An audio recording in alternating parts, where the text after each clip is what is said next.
to say that this guy's got at least 4 or 5 more years. That's a really stupid thing to say, Absolute Joe, that he's the most influential player in Gaelic I football. believe he is. Look at where Donegal came from. Compared to some of the great Kerry players. Who? There was a fella called Colm Cooper who has been playing regularly. Does more than...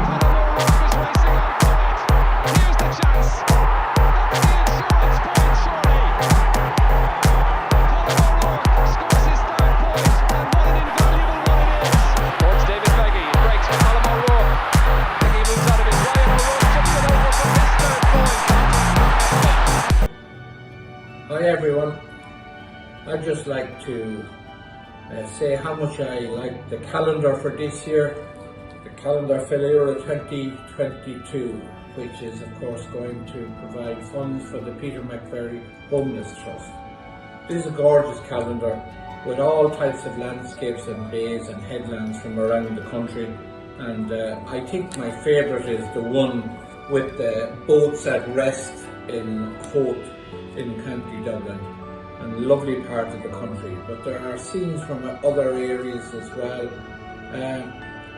I suppose Hoth is appropriate enough because there's a calmness, and I think that's what the Peter McVerry Trust probably brings to people's lives, a sense of calm and a sense of hope that maybe the homeless crisis could be erased in this country.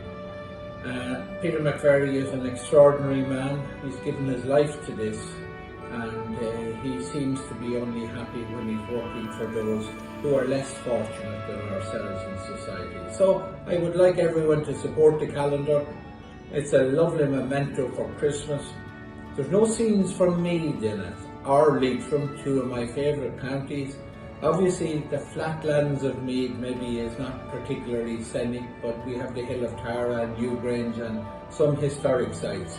And it's history that we talk about in terms of Sam Maguire too. It's been a long time since we've seen Sam, but we hope always. It's like the Peter McVerry Trust. We live in hope. The homeless live in hope for a new home in 2022. Meath, we live in hope for maybe Sam Maguire. I think that's a nice wish for Christmas and the New Year, and best wishes to everybody who were involved in this wonderful task.